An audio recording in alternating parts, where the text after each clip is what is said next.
The fairy tale finish to 2025 wasn't to be for Novak Djokovic. He loses to Vacherot, 204 in the world, at the semi-final stage in Shanghai. And this is my reaction.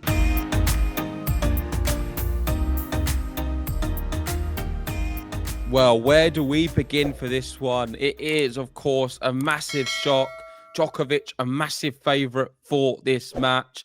And it felt fitting for him to come here in an event he's been very successful in the past and win this one. No Sinner, no Alcaraz. Everything was panning in a way which looked good for Djokovic. But let's be honest, his body let him down. He showed so much fight. The crowd all wanted him to win.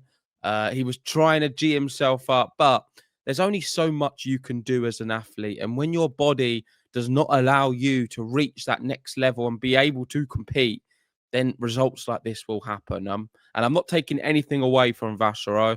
Obviously, someone who's 204 in the world, a qualifier, beating the great Novak Djokovic. It's his first top 10 win ever. And it was against a 24-time Grand Slam champion. But it's not really the real Novak Djokovic. And he even felt like that at the net towards the end. There was a lot of respect and admiration for Djokovic. He didn't give a massive celebration because you've got to be realistic. He beat Novak Djokovic because physically he wasn't at the races and he was struggling. And it was more just a real respectful embrace. And Djokovic had some nice words to say about him too. But it's the first player from Monaco to reach a Masters final. Everything he does is big. And for us tennis fans, what we're invested in now is to see if Rinderknech can beat Daniil Medvedev. We will have maybe the first ever cousin final. Someone can verify that in the comment section. But something I didn't know before the event, I didn't know Rinderknech and Vacherot were cousins. It is possible now. We're one match away from something crazy. And I think we're already in crazy territory because I really did not expect Vacherot to make a final. I've been writing him off every round. But watching him today, I watched the full match. I think he's a really good player.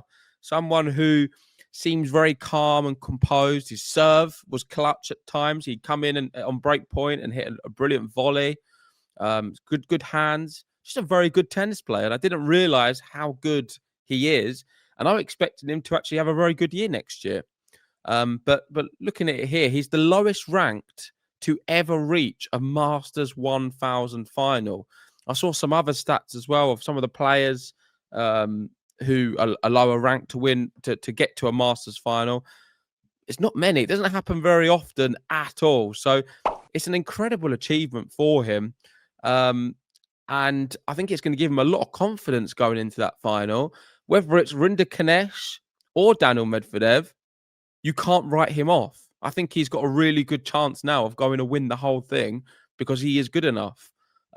With regards to Novak Djokovic, I mean, this image sort of highlights the state of play.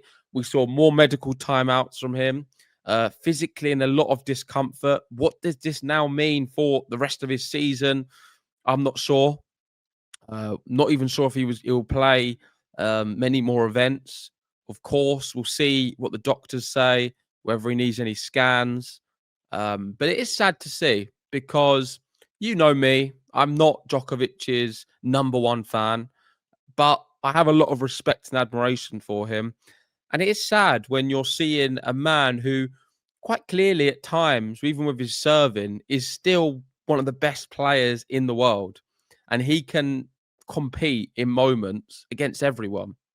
The point is, those moments are not long enough and consistent enough to beat the likes of Yannick Sinner and Alcaraz.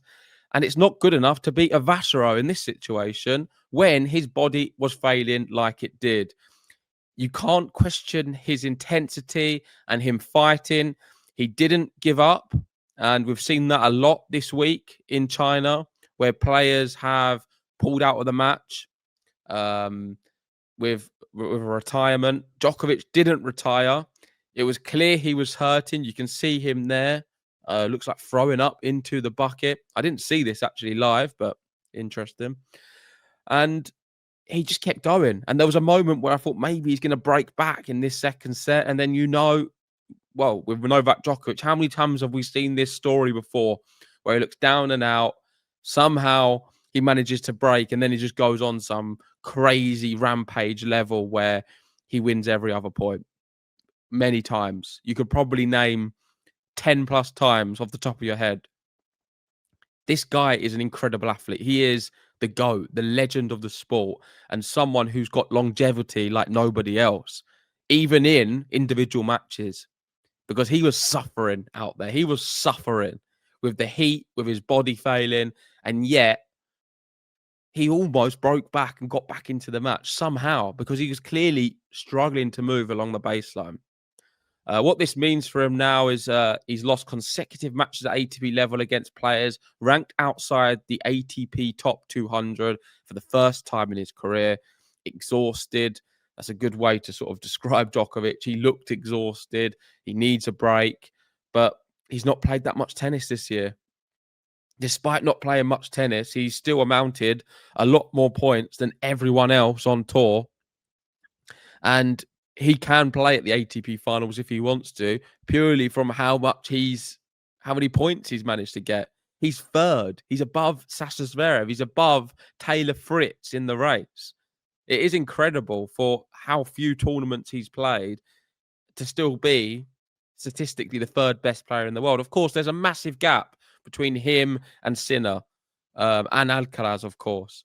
But that's kind of where we're at. And me and Ben will be doing a podcast on it, I'm sure, at some point, because I think what we need to discuss in detail is what is the future for Novak Djokovic next year?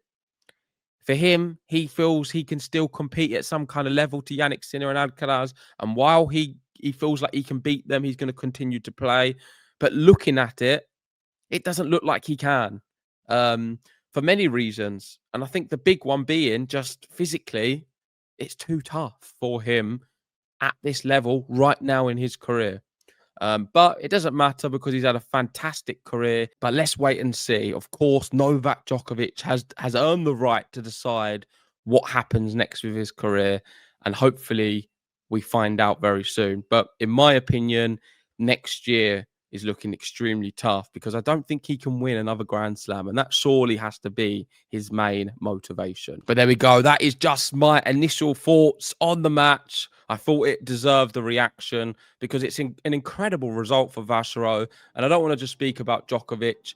Well done to Vacherot. He's flying the flag for Monaco. Of course, we've got a lot of players who reside over there for tax reasons, most likely. But he is a proud person from Monaco. And yeah, I think he's got a really good chance in the final. As I'm speaking right now, let's just quickly have a look at how Medvedev and Rinderknecht is getting on. It is 2-1 Daniil Medvedev. So the cousin battle isn't on as it stands, but still a long way to go. And we'll bring you a video for that as well. So if you haven't already, please hit the like button, subscribe if you're new, and I'll see you very soon.